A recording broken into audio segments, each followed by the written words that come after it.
ang nagsusulputang peri-peri restaurant sa inyong mga lugar. Marahil ay nagtataka ka kung ano nga ba ang ibig sabihin ng peri-peri. Pwes, wala nang pero-pero pa. Ituturo ko yan. Let's get it on. Meron tayo ditong kalahating kilo ng chicken thigh na boneless na. Lalagyan natin ito ng salt at ground black pepper. Siyempre magkabilaan, kailangan nating lagyan para naman ang ating manok ay meron ng lasa. Pagkatapos nating lagyan yung kabilang side, ay atin muna itong iseset aside. Dahil meron tayo ditong pan grill na isasalang natin ang ating mga gulay na pampalasa doon sa ating sauce. Ang peri-peri sauce kasi ay merong smoky flavor. Kaya ang ginawa natin ay ginrill natin yung mga gulay na ating gagamitin. Kagaya ng red bell pepper, onion, garlic.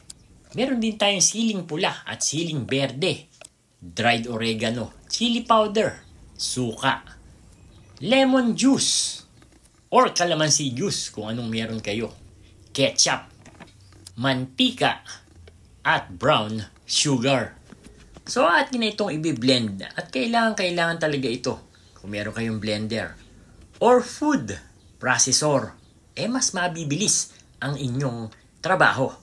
So oras na para kuhanin natin yung ating chicken at lalagyan natin ito ng ginawa nating sauce. Ating hahaluin para ma-distribute yung sauce sa mga manok. At pagkatapos ay imamarinate natin ito for at least 2 hours. At dahil boneless nga yung gamit ko, ay dito ko na din isasalang sa ating pan grill. Yung ginagamit kasi sa restaurant ay mostly ay chicken leg or chicken thigh na hindi boneless. Ngayon depende sa inyo kung anong manok ang gagamitin ninyo. So habang nakasalang sa grill yung ating chicken, kada baligtarin ko ito ay pinapahira natin ng ating peri-peri sauce para lalong manuot at ma-absorb ng ating chicken yung ginawa natin na sauce dito. So napakasimple lang gawin ng peri-peri sauce. At alam mo ba na pwede mong itago yung sobrang ginawa mo dahil pwede mo ditong sausawan sa kahit na ano pang gusto mo.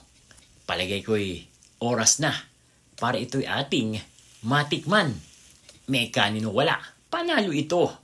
And there you have it, Candy Nation, mga kadadelicious.